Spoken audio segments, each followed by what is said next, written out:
My father's voice thundered through the vacation home's living room, his face red with anger. "How could you be so selfish, Aaron?" he shouted, pacing furiously. "Your sister needs that money for her new business venture. You have more than enough." I stood frozen, stunned into silence, still gripping the property tax bill he had just ambushed me with. What was supposed to be a casual Sunday dinner had turned into an interrogation about why I wasn't pulling my weight anymore. My name is Aaron Carter, and at 33, I have built a successful career as a self-taught day trader. I wasn't born into wealth. Everything I have, I earned through countless sleepless nights studying market trends and taking calculated risks. For the past 5 years, I have been quietly paying the property taxes on my parents' vacation home, covering my younger sister Emily's car payments, and funding family vacations without complaint. It was my way of giving back to the family that raised me, or so I thought. "Dad, I've been paying for everything for years," I finally managed, my voice steadier than I felt. "The property taxes, Emily's business trips, Mom's medical bills that insurance didn't cover. I've never asked for anything in return, but I can't keep doing this forever." My mother sat silently on the couch, eyes fixed on her hands folded in her lap. She wouldn't look at me, and that hurt more than my father's shouting. "We gave you everything growing up," Dad continued, ignoring my words. "And now that we need you, you're abandoning us, while your sister is trying to build something for herself." That's when I noticed the envelope on the coffee table, partially hidden under a magazine. The corner of an official-looking document peeked out, and I could make out the words "Trust Fund" and "Emily Carter" in bold letters. My stomach dropped. I reached for the envelope before my father could stop me. "Aaron, that's private," he snapped, but it was too late. My hands trembled as I scanned the document, revealing the cold, undeniable truth. My father had created a substantial trust fund for Emily. Only for Emily. The same father had told me for years that there wasn't enough money to help with my college tuition, forcing me to work multiple jobs while studying. The same father who now expected me to bankroll their luxury lifestyle while secretly setting my sister up for life. "When were you going to tell me about this?" I whispered, clarity washing over me like ice water. The favoritism, the different expectations, the constant demands are disguised as family obligations. Everything suddenly made sense. My father snatched the trust fund document from my hands, but the damage was done. The numbers were burned into my memory. $350,000 set aside for Emily, with additional provisions for future contributions. All the while I had been told repeatedly that family finances were tight. "You weren't supposed to see that," he muttered, folding the paper and stuffing it back into the envelope. "Clearly," I replied hollowly. "I guess that explains why you never helped with my student loans." The pattern had always been there. Emily got dance lessons while I was told to focus on academics.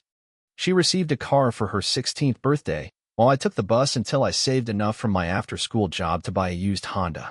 When college came around, Emily went to a private university with family support, while I pieced together scholarships and worked 30 hours a week at a local coffee shop. I had always chalked it up to changing financial circumstances or different parenting approaches. I never wanted to believe what was now staring me in the face. My parents simply valued Emily more. "Sweetheart," my mother finally spoke, her voice gentle yet pleading. "Your sister needs more help than you do. You've always been so independent, so capable. We're proud of how well you've done on your own." The twisted logic took my breath away. I was being punished for my success, while Emily was rewarded for her dependence. All those times I asked for help, I said slowly, my mind flashing back. When I was working 2 jobs in college and barely sleeping. When my car broke down and I couldn't afford repairs. When I needed a security deposit for my first apartment. You said you couldn't help. But the money was there. It was just earmarked for Emily. Dad shifted uncomfortably. "Investment decisions aren't that simple, Aaron. We had to think about the future. Just not my future." I thought about all the payments I had made over the years. The property taxes on this vacation home alone were $8,700 annually. I had covered them for 5 years straight, plus countless other expenses. I had even paid $12,200 for roof repairs last summer without complaint, all while they were secretly building a nest egg for my sister. Dad slid the tax bill across the coffee table toward me. "The taxes are due next month." And the Homeowners Association increased their fees again. I stared at him, incredulous. After what I had just discovered, he still expected me to pay. The audacity was breathtaking. Something inside me shifted then, a fundamental recalibration. I had been played for a fool, but that ended today. "I'll take care of it," I said quietly, picking up the bill. My father visibly relaxed, missing the resolve in my eyes. The drive back to my downtown apartment was a blur. Snow-capped mountains that usually brought me peace loomed accusingly against the darkening sky. I had been such a fool. Once home, I ignored my ringing phone, undoubtedly my father, making sure I wouldn't back out of the payment, and pulled out my laptop. With trembling fingers, I opened a folder I had meticulously maintained for years, but never thought I'd need to use. Financial contributions, family.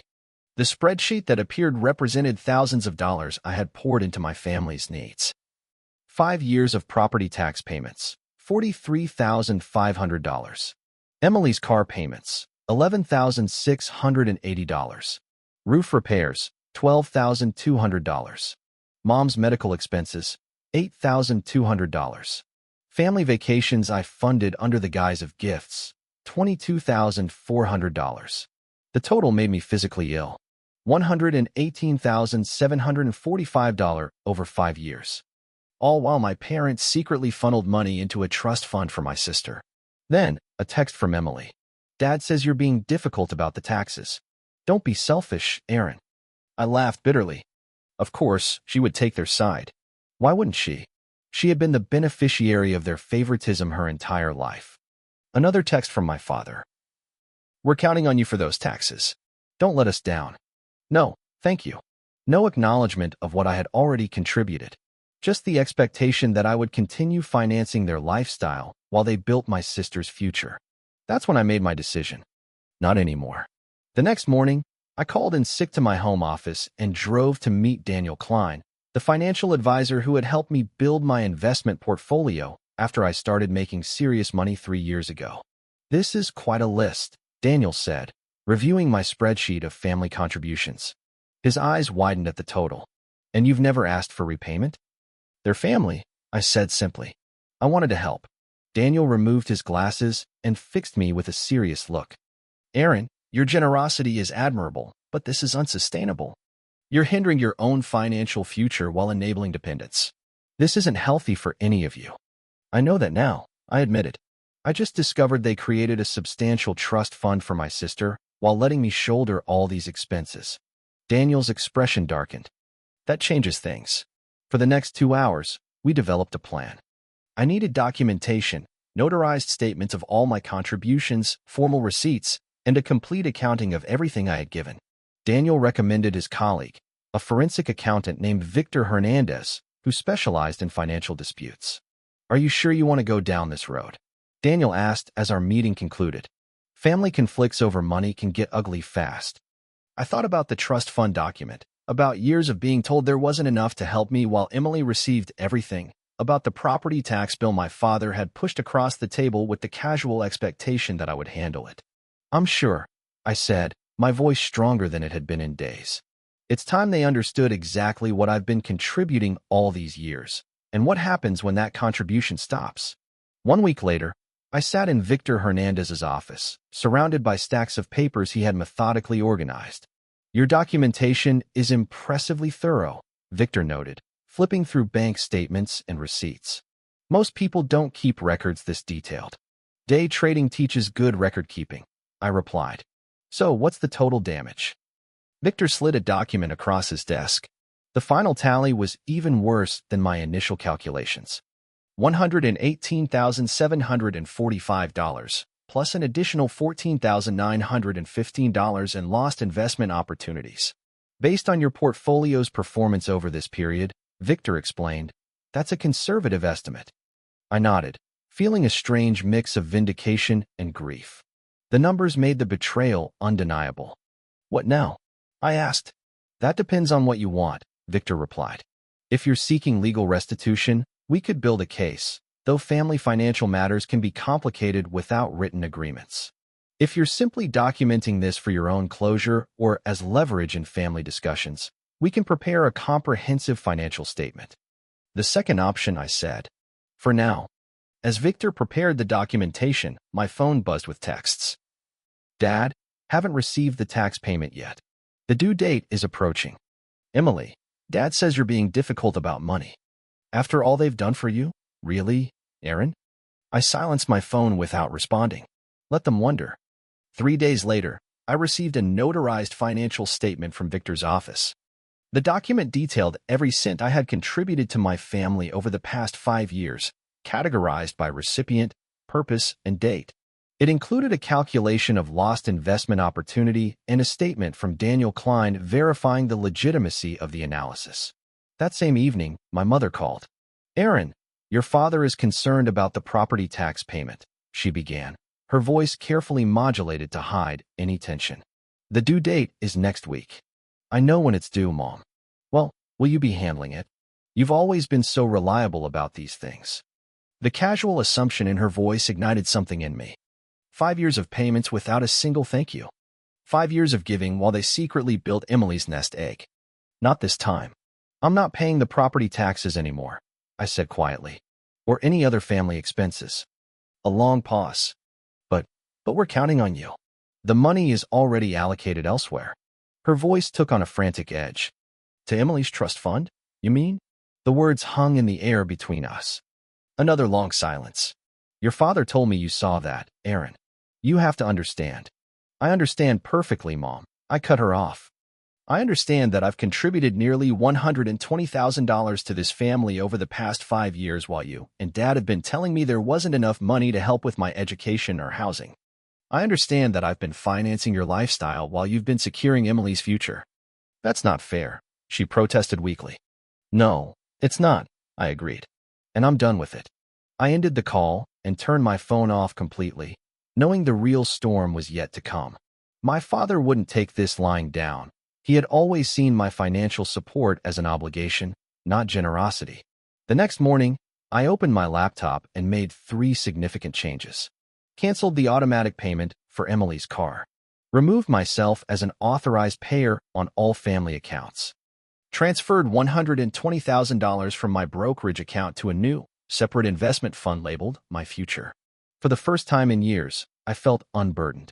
The weight of constant family financial expectations lifted from my shoulders. The fallout was swift and explosive. By noon, my phone was bombarded with messages. I finally turned it back on during my lunch break, watching notifications flood my screen with a strange detachment. Emily called 7 times before sending a series of increasingly frantic texts. Emily, what the hell? Aaron. The bank says my car payment was declined. Are you trying to ruin my credit score? I have plans this weekend. Dad, call me immediately. This is unacceptable behavior. You can't just abandon your responsibilities to this family. I ignored them all and focused on my trading day. The markets were volatile, requiring my full attention. Only after closing my positions did I listen to the single voicemail my mother had left. Aaron, please, her voice trembled. Your father is beside himself. The property tax notice came with a late fee warning. Emily can't make her car payment. She'll lose her vehicle. We don't understand why you're doing this. Whatever's upset you, we can talk about it. Please call us back. No recognition of the trust fund issue. No acknowledgement of years of financial support. Just pressure to resume the status quo. I was composing a measured response when my intercom buzzed. The building security guard's voice came through the speaker. Mr. Carter, your father is here demanding to see you. He's quite insistent. My stomach tightened. Tell him I'm not available. He says he won't leave until you come down. I sighed. Then call the police if he refuses to leave. Very well, sir. 20 minutes later, I received a text from my cousin Ben. Dude, I just saw your dad being escorted from your building by security. What's going on? Are you okay? I texted back. I'm fine. Family financial disagreement. Ben's response surprised me. About time you stood up to them. The way they've treated you versus Emily has been messed up for years. Thank you for watching.